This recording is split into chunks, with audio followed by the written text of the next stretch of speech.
nous annonce, on va le laisser parler puisque apparemment il nous annonce quelque chose. Donc, voilà. Donc nous allons observer une minute d'applaudissement par rapport au décès et à la disparition de Marcel Martin.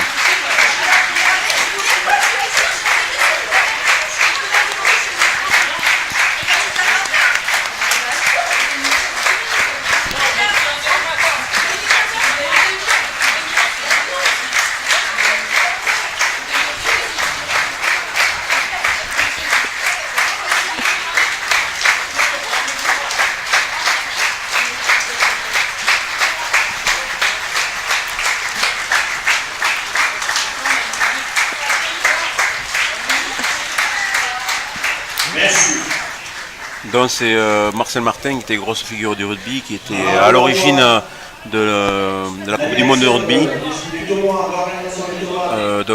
qui était un grand homme du rugby, quoi, qui est parti la semaine dernière. Ainsi que le club de sous-sport d'entreprise Protexia Charcuterie. Je voudrais remercier aussi tous les bénévoles du comité cardiovasculaire, remercier les arbitres, ainsi que toutes les participantes de ce tournoi.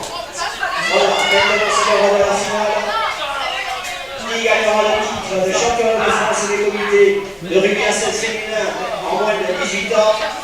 Réponse d'ici quelques minutes. Les joueurs sont prêtes. Voilà. On sent beaucoup de concentration et de tension. Beaucoup de concentration. Donc le vainqueur de ce match sera champion de France des régions.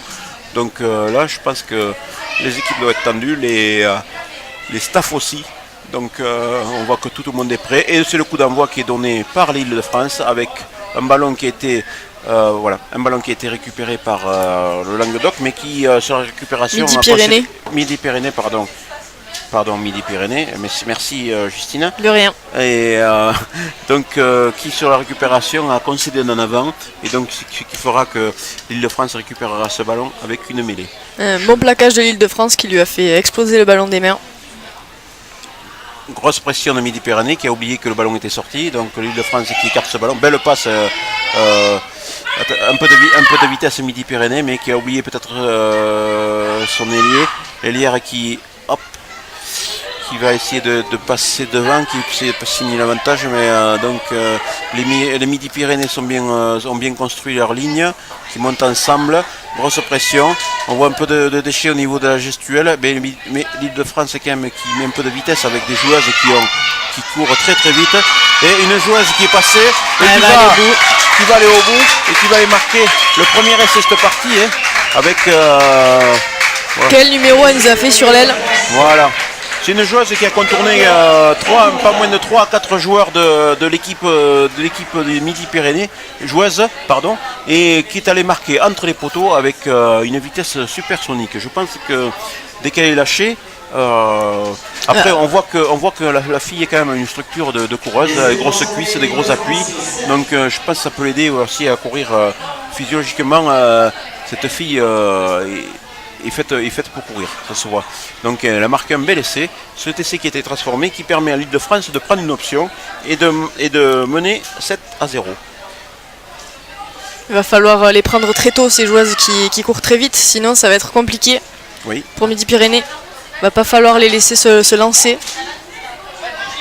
Et surtout viser les jambes, parce que viser le ballon ça suffira pas s'il y a beaucoup d'impact. Justine, je te laisse commenter ce beau drop du coup de renvoi. Et encore une fois, on marque un essai et derrière on recapitalise pas parce qu'on rend le ballon en fait à Midi-Pyrénées, alors qu'il faut normalement jouer dans le camp adverse. Voilà. C'est dommage parce que c'est de l'application qui n'est pas difficile. Il faut se concentrer, prendre un peu de temps. Rotation numéro 7 de Midi-Pyrénées qui avait accéléré. Et donc la joueuse qui est allée gratter ce ballon, qui avait le droit, mais là maintenant qu'elle est au sol, elle doit lâcher ce ballon. Ça joue donc, très vite. C'est joué rapidement, mais elles ne sont pas à 10 mètres, donc il y aura un avantage. Est-ce que l'arbitre va laisser? Oui, c'est bien, elles sont toujours sur l'avantage. Donc qui font un en arrière, donc l'arbitre laisse toujours jouer. Finalement, l'arbitre qui avait arrêté l'avantage par rapport à la première faute de l'Île-de-France et qui maintenant a vu en avant du côté des Midi-Pyrénées et qui va donner une mêlée avec l'introduction pour l'Île-de-France. L'Île-de-France qui est dans C22, qui subit un peu la pression, qui sur la première mêlée a subi une grosse pression. Est-ce que ça va être le cas sur la deuxième également? Mais le ballon est sorti et donc il peut être joué rapidement. Avec une couverture, ça c'est très bien joué. Petit coup de pied par-dessus. Petit coup de pied par-dessus, sachant qu'il n'y a pas de couverture. Pression, ça permet de mettre la pression et de faire jouer les filles du Midi-Pyrénées dans leur camp avec beaucoup de vitesse qui a réussi. Et la fille de Midi-Pyrénées qui a pris On la reverra pas. qui est arrivée bien lancée à l'intervalle et qui a été vue par la joueuse qui était au sol, qui a réussi à donner rapidement. Et ce qui permet à Midi-Pyrénées de revenir au score. Donc pour le moment 5 à 7 qui en attendant la transformation qui pourrait leur permettre de revenir sur un score d'égalité. Et voyons voir cette belle transformation.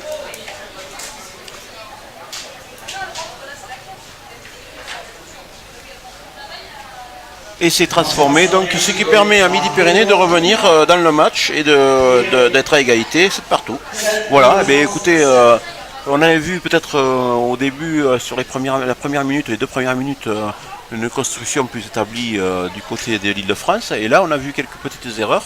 Et Midi-Pyrénées en a profité, est venu récupérer ce ballon. Ensuite, erreur de placement de l'Île-de-France sur cette dernière action où elles sont montées à 2 sur une même joueuse. Et ce qui a permis d'avoir l'intervalle. Et la joueuse 7 du Midi-Pyrénées avait tout compris et a pris cet intervalle, ce qui a permis d'aller marquer entre les poteaux avec un ballon qui était très bien tapé. Le joueur de l'aile gauche qui est passé à l'aile droite.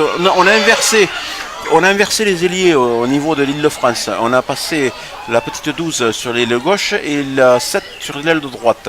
Pourquoi? Technique, je ne sais pas. C'est ce qui a marqué l'essai tout à l'heure et qui a gagné beaucoup de terrain. Oui, qui reste un peu au sol. Une grosse accélération de la centre numéro 7 qui porte souvent beaucoup le ballon. Et donc est-ce qu'il va réussir à libérer ce ballon? Oui. Le ballon est de nouveau écarté. Oula. Donc écarté avec une grosse faute technique à numéro 2. Est-ce que c'est de la fatigue? Est-ce que c'est Ça arrive aussi quand on regarde les défenseurs, quand on se voit déjà partir avec le ballon avant de l'avoir entre les mains. Non mais là elle était quand même relativement seule. Oui mais ça arrive. Ah bon? Je n'aurais pas cru, donc bon, mais grosse faute. Et récupération numéro 7 qui avait du mal à récupérer, mais qui revient quand même sur le terrain et qui va faire disputer cette mêlée avec ses collègues. Mêlée avec une introduction Languedoc. Grosse poussée Languedoc qui dominait ces mêlées, qui lui permet d'avoir du hop, attention, elle navigue bien. Oh, c'est dommage parce que c'était très bien joué ça. Elle avait amené toute la défense et elles se sont mal entendues après. C'est dommage, elle n'a pas assez croisé la course. Ouais. Elle la soutient. C'est dommage parce que la défense avait été aspirée par cette joueuse qui par ses courses un peu désorientées, a mené toutes les joueuses vers elle. Et cette croisée, je pense, aurait fait du mal à cette équipe d'Île-de-France, comme quoi peut-être qu'il y a un peu plus de construction sur le côté Midi-Pyrénées. Et mais le temps, il reste 30 secondes à jouer et les joueuses ont du mal à remettre. Voilà, le Languedoc qui pousse un peu à l'introduction, donc c'est le Languedoc qui part à 5 mètres avec l'Île-de-France. Belle redoublée. Belle redoublée qui va écarter sur le numéro 12, non, qui n'a pas eu le ballon. C'est dommage parce qu'elle s'était proposée. Donc toujours le ballon en position d'équipe de France. De l'équipe je m'excuse par rapport. C'est les couleurs ça. C'est les couleurs qui font ça, l'Île-de-France. L'Île-de-France, ce ballon est disputé. Avec cette numéro 12 qui est impressionnante en physique et très menue. Mais attention, elle y va au charbon. Et donc le ballon qui est écarté de nouveau. Avec le ballon qui est porté par le numéro 7. Le numéro 7 qui a marqué le premier essai, qui va essayer de passer à l'extérieur. Et qui avec un raffut se libère de la défense. Et qui va les marquer entre les poteaux une fois de plus. Et donc ce qui va permettre à l'Île-de-France de passer en tête au niveau de cette première mi-temps. Avec un essai. Donc en attendant la transformation, l'Île-de-France 12, Midi-Pyrénées 7. Donc normalement transformation, il ne va pas y avoir de problème, Justine, sachant que c'est entre les poteaux. Dis-moi en plus. Bon, elle est en face, ils vont sûrement choisir quelqu'un qui n'a pas couru. Mais c'est important, il faut la mettre celle-là, parce qu'on a vu que les deux équipes savent bien jouer au ballon et qu'elles sont capables de marquer. Donc il faut assurer, et c'est fait. Elle a assuré, donc l'Île-de-France 12 à la mi-temps avec Midi-Pyrénées 7. Oui, 7. oui, voilà, donc Midi-Pyrénées qui peut toujours sur 14, pardon, l'Île-de-France. Un petit retard de mon réalisateur qui m'a fait dire une bêtise. Donc voilà, avec bien sûr les filles qui se désaltèrent, on voit beaucoup de bouteilles d'eau en l'air, l'Île-de-France qui est concentrée avec un genou au sol, le coach qui donne les dernières consignes, le Languedoc qui reste debout. Donc Midi-Pyrénées. Midi-Pyrénées, c'est vrai, les couleurs se confondent un peu. Donc tout le monde souffle et nous allons reprendre ce second mi-temps. Pour Midi-Pyrénées, va falloir prendre cette 7 qui leur fait très mal, va falloir trouver une solution. Après ça va être compliqué parce qu'au niveau de l'Île-de-France, on a vu qu'il y a la 5 aussi qui fait très mal. Il y a plusieurs joueuses qui sont capables de percer, de mobiliser plusieurs défenseurs. Ouais. Pour le moment, l'Île-de-France a fait pas la moitié du chemin, mais un tiers du chemin. Et donc elles sont motivées, elles ont utilisé leur cri de guerre pour aller se replacer. Elles vont se replacer en courant. Numéro 5 qui va écouter un peu les consignes des autres, non. Et donc les filles sont motivées, l'Île-de-France est replacée en premier, ça veut tout dire, ça veut dire que la motivation est là et qu'elles ne veulent rien lâcher. Languedoc qui est reparti avec quelques changements peut-être, je ne sais pas. Oui, sûrement quelques changements. Ouais, les joueuses de Midi-Pyrénées qui ont aussi lancé leur petit cri pour leur montrer à leurs adversaires qu'elles sont là. Ça c'est un truc de filles, ça. Elles ont entendu crier, on va faire la même chose. Oh, c'est pas qu'un truc de filles, les garçons font pareil. Bon, d'accord, Justine. Ok.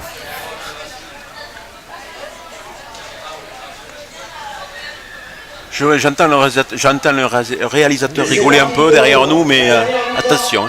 Donc là, le coup d'un renvoi qui a été donné par le Midi-Pyrénées dans les 22 directement de l'Île-de-France, qui choisit de jouer, d'écarter à la main. Numéro 5 qui est prise sur un plaquage et qui va peut-être perdre le ballon. Languedoc-Roussillon qui récupère ce ballon et sur la vitesse peut-être qu'il va prendre à l'extérieur. Voyons si elle arrive à récupérer le ballon. La 10, le ballon est fixé. Le 9 qui doit lâcher ce ballon qui est au sol.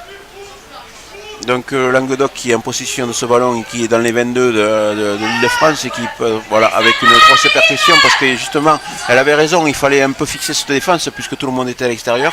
L'Île-de-France qui joue bien, qui ne va pas se consommer. Et le numéro 6 qui réussit à passer et qui va aller marquer. Et qui va aller marquer cet essai, donc qui a été reprise par la défense de l'Île-de-France, qui lui a pas permis d'aller marquer entre les poteaux, ce qui a peut-être un peu compliqué la transformation, mais et qui permettra peut-être à l'Île-de-France qui est à 2 points devant, de pouvoir garder ces 2 points d'écart. Donc c'est judicieusement joué par cette numéro 12 là, de l'Île-de-France qui est impressionnante par rapport à son investissement qu'elle met sur le terrain. Depuis le début de la journée, elle ne lâche rien. On a la marqueuse de l'essai qui souffre. Oui. Donc là nous avons la transformation qui est très importante. Il faut mettre quelqu'un de frais. Donc sûrement pas celle qui vient de marquer et qui a perdu un genou au passage. Ah bon? Pourtant les terrains sont souples ici. Hein. Une transformation qui va être... Ça passe. Qui est passée. Bravo. Donc ce qui permet à Midi-Pyrénées de revenir au score. Nous sommes sur un score de parité. Il reste 5 minutes à jouer et nous sommes à 14 contre 14. On ne connaît toujours pas les championnes de France de nos régions, chère Justine. Non, et la demi d'ouverture ne se trompe pas. Elle a serré le point après cette transformation. C'était très important. Et là, une magnifique récupération. Quel essai! Une grosse faute de la joueuse numéro 7 de l'Île-de-France qui a laissé, comme tu disais judicieusement tout à l'heure, le rebond. Et qui, après le rebond, n'a pas pu récupérer ce ballon, mais qui, bien sûr... n'a pu faire que le bonheur de la numéro 6 de Midi-Pyrénées qui est allée marquer. Et ma foi, sachant qu'elles étaient à égalité, elle ne s'est pas focalisée au poteau, ce qui n'est pas bien parce que ça pourrait être important sur le résultat partie. Mais le drop est à taper pour la transformation, mais ça permet quand même à Midi-Pyrénées d'être 5 points devant. C'est pas mal ça. Elle nous a marqué un but, donc, mais un point ça compte pas au niveau du rugby, donc non transformé. C'est le Languedoc qui est passé devant. L'île de Midi-Pyrénées qui est passé devant, qui mène sur le score de 19-14 devant l'île de France. Avec un coup de renvoi pour le Cette fois, Languedoc. va falloir le prendre de voler. Oui. Beau coup de pied qui est pris de volée, et donc qui leur permettra à l'île de France de pouvoir attaquer et qui porte ce ballon qui sort des 22. Avec l'arbitre ne dit rien, il dit que le ballon est tombé sur le pied, je veux le croire, mais le ballon est quand même encore tombé et c'est la numéro 12 qui va sauver ce ballon avec, ça va être une mêlée à 100 mètres, ah non c'est un renvoi 22 pardon, c'est un renvoi 22 pour l'île de France, donc le Languedoc doit se replacer rapidement, hein, qui se replace à la fois rapidement, mais l'île de France qui a mis quand même voilà, qui a récupéré ce ballon sur ce coup de renvoi. Heureusement que Languedoc était vigilant pour plaquer cette joueuse. Et attention, parce que là, attention, il y a voilà, du physique qui est arrivé en route. Et voilà, l'île de France qui a mis ses joueuses qui avaient encore des canets, qui va marquer entre les poteaux. Au milieu des poteaux. Et donc, il va permettre peut-être à l'île de France de prendre l'avantage alors qu'il reste 2 minutes à jouer. Donc, pourquoi la transformation était très importante tout à l'heure? Voilà, on voit le résultat. Donc le Languedoc qui en profite pour souffler un peu et qui Midi-Pyrénées. Puis qui est Midi-Pyrénées, je me fais reprendre vigoureusement par Justine parce que je me suis trompé sur les couleurs.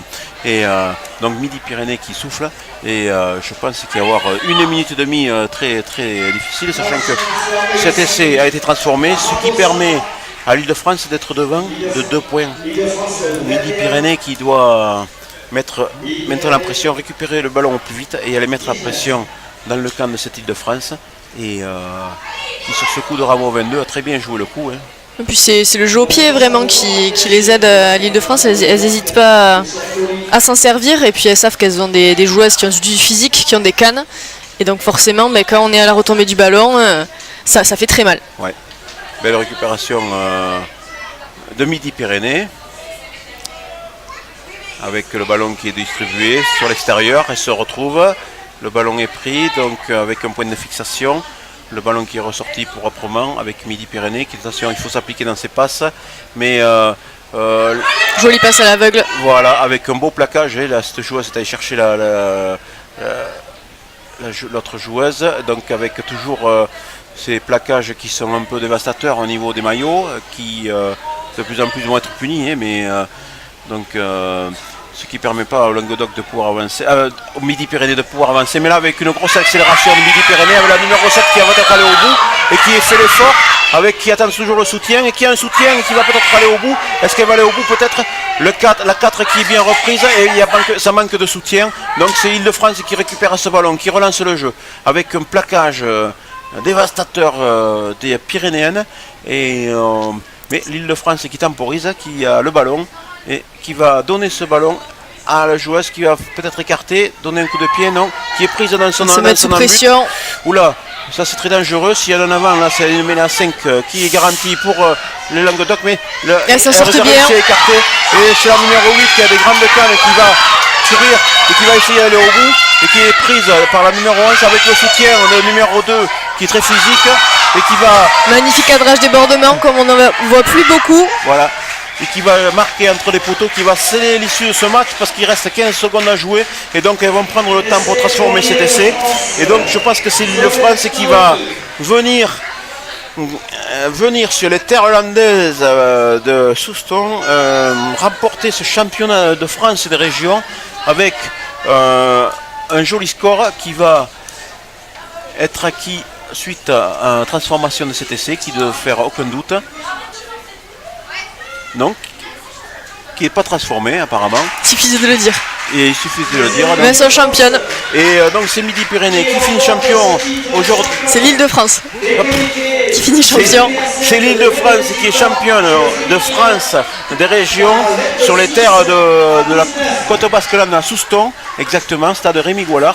Et donc après 2 jours de compétition entre ces régions, entre ces 12 régions, donc nous avons championne de France, nous avons sur le podium l'Île-de-France qui finit première, nous avons Midi-Pyrénées qui finit seconde et nous allons en troisième équipe, ce sont les Flandres qui finissent troisième. Donc voilà le podium de ce championnat de France de région organisé ici à Souston par le comité Côte Basque Land. Et donc 1, 2, 3, je vous rappelle, Île-de-France, Midi-Pyrénées et Flandre. Voilà. Félicitations à ces filles. Donc on va essayer de trouver une championne de France pour avoir quelques impressions. Et ensuite on verra si on peut avoir quelques impressions du responsable de l'organisation, M. Béraud, de ce week-end-là.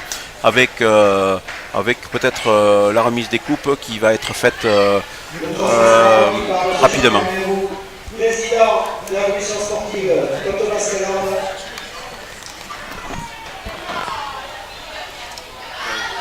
Aller chercher des gens. Oui.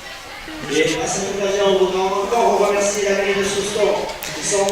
Donc ce tournoi qui s'est joué à Souston a été une belle vitrine pour le rugby féminin. Tous les bénévoles de Dr. Pascal ainsi que les arbitres, tous les participants. On va regarder quelques ralentis.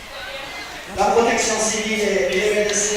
Donc là c'est la 7 de l'Île-de-France qui a fait très mal d'entrée de match, qui a sorti les cannes. Très dur, très dur. Elle a éliminé 2 joueuses grâce à ses appuis et elle est allée marquer le premier essai du match.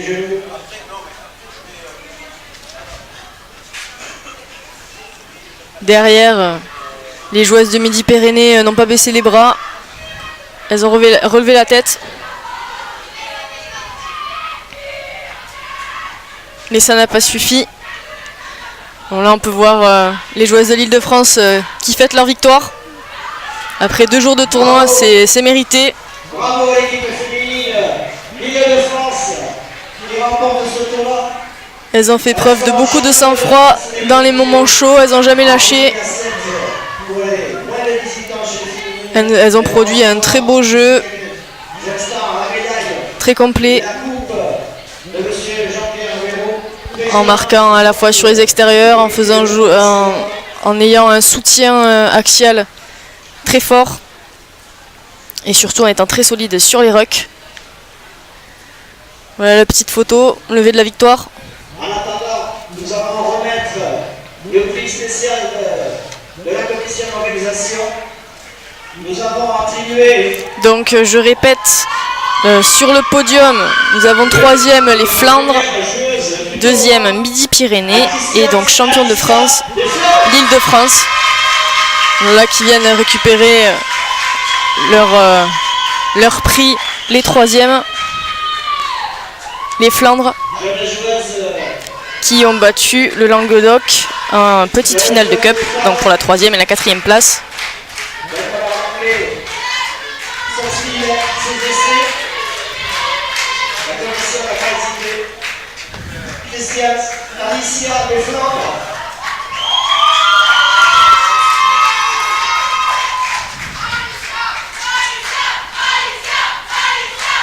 Donc les joueuses, les coéquipières de l'équipe de Flandre qui félicitent leurs joueuses.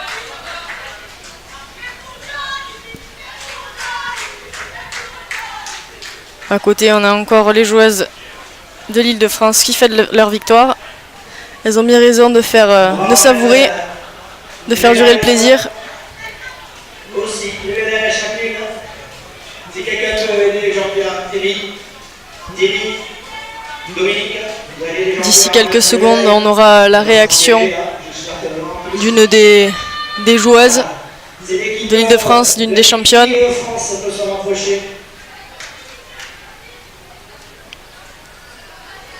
On va bientôt leur remettre d'ailleurs leur trophée.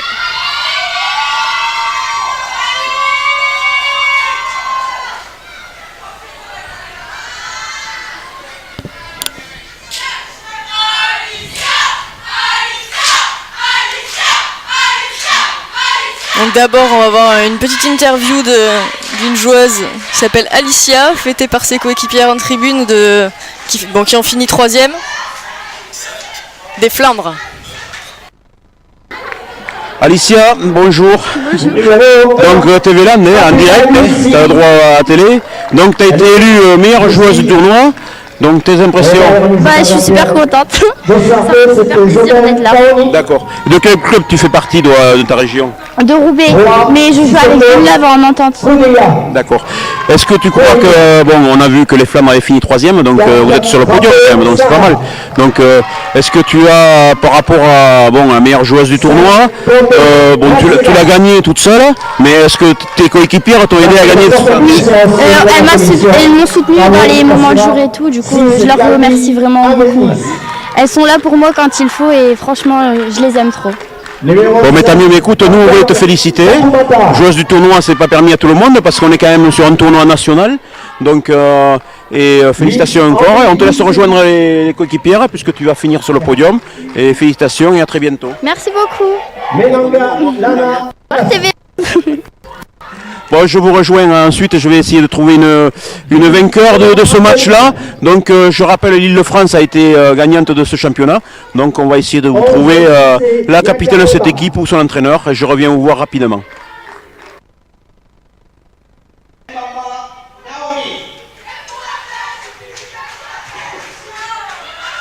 Les surnoms sont bien donnés. Bravo, Mugazer. Voici la coupe. La coupe remise par Jean-Pierre Véro. Est-ce que les managers de l'Île-de-France sont là aussi? Championne de France. La capitaine. Championne de France des comités de rugby à 7. Féminine et moins de 18 ans. Île-de-France. Bravo, les applaudissements les font. Elle mérite. Joli parcours, mademoiselle. Bravo et bon retour. Bravo, comité.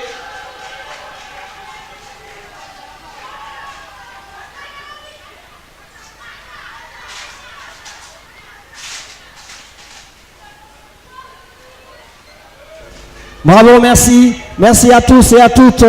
Encore un merci à la commune de Soustons, au club de Soustons également, à tous les bénévoles du comité Côte Basque-Land. Merci à vous. Bon retour dans vos comités et à la prochaine fois. Merci.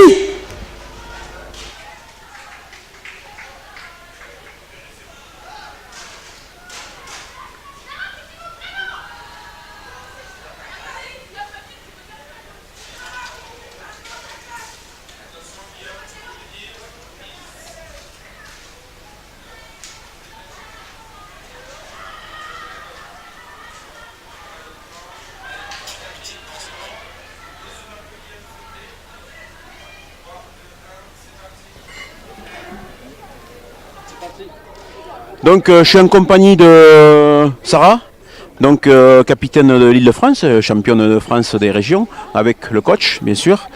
Donc je vais d'abord m'adresser à la championne, la reine des prés, et après ensuite on verra avec le coach. Donc Sarah, je suppose que c'est une grosse satisfaction. 2 jours de compétition, on arrive là, les pelouses des Landes sont nickel. Donc ton impression? C'est un très beau tournoi, ça fait 3 ans qu'on veut ce titre. Il y a 2 ans le loop, on est 3e, là on est 2e, donc c'était la consécration cette année je pense. On a réussi. Par rapport à ça, est-ce que ton coach, puisqu'il est là, est-ce qu'il fait assez tourner? Parce que j'en ai senti qu'il était un peu fébrile, qu'il était un peu fatigué. Est-ce que le coaching a été bon aujourd'hui? Aujourd'hui il a été très bon je pense. Après des fois il ne faut pas faire tourner pour que le match puisse durer, mais bon, très bon coaching aujourd'hui. Ouais, j'ai vu que vous aviez un groupe particulier parce que c'était, vous êtes tous heureuses de vivre. Est-ce que toi, en tant que capitaine, est-ce que c'est toi qui amènes cette envie ou est-ce que c'est partagé entre tous? Non, je pense que ça mettre cette envie et cet engagement, que ce soit sur le terrain ou en dehors, et je pense la. Et en tant que capitaine, après on vient à vous. Hein. En tant que capitaine, l'avenir du rugby pour toi, c'est quoi? D'accord, bon, de risque, hein, c'est bien, raison. Après, on vous souhaite de continuer et de réussir parce qu'on n'est pas encore professionnel au niveau du rugby féminin, mais bon, ça viendra. Je faisais un aparté avec M. Béraud, l'organisateur, qui disait je lui disais qu'on n'avait pas beaucoup de coachs féminins. Je m'excuse, coach, mais c'est vrai que c'est normal puisqu'on débute. Une application particulière par rapport à l'entraînement de ces filles. Surtout sur le côté positif, sur les attitudes positives. où la phase d'entraînement d'une fille est plus particulière qu'un garçon. Elles sont plus à l'écoute, mais elles ont besoin de plus avoir de retours positifs que négatifs. Sinon, il y a un lien qui se brise. En fait, on est constamment en train de créer ce lien. Et là, avec cette génération-là, ça fait 3 ans qu'on essaie de le créer. La majorité des filles là, sont sur le centre régional d'Île-de-France, donc on les a tous les jours. Il y a un lien qui s'est créé automatiquement. Donc, et là, aujourd'hui, première place. Donc on est assez content. Ouais, mais tant mieux. Mais écoute, moi je vous félicite. Bien sûr, l'école. Une équipe. Dans la région, bien sûr, tout le monde, les clubs qui participent et qui donnent les joueurs pour vous. Et donc, félicitations et j'espère que vous allez profiter de ce trophée. Et peut-être qu'on vous verra l'année prochaine, mais tu veux rajouter quelque chose? Tu as pris goût au micro, vas-y Sarah. Maman, je te souhaite une bonne fête et la boule blanche. Et bonne fête à toutes les mamans. Vous avez vu, c'est la fête des mamans, donc profitons-en. Bonne fête à toutes les mamans.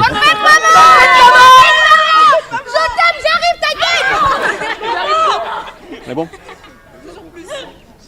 Donc je voulais quand même essayer d'avoir M. Béraud avant de conclure, c'est l'organisation pour savoir un peu comment ça s'est passé. Donc est-ce que Jérémy va me donner 2 minutes donc je vais chercher M. Béraud et après on va faire le point. Non? Pas bon.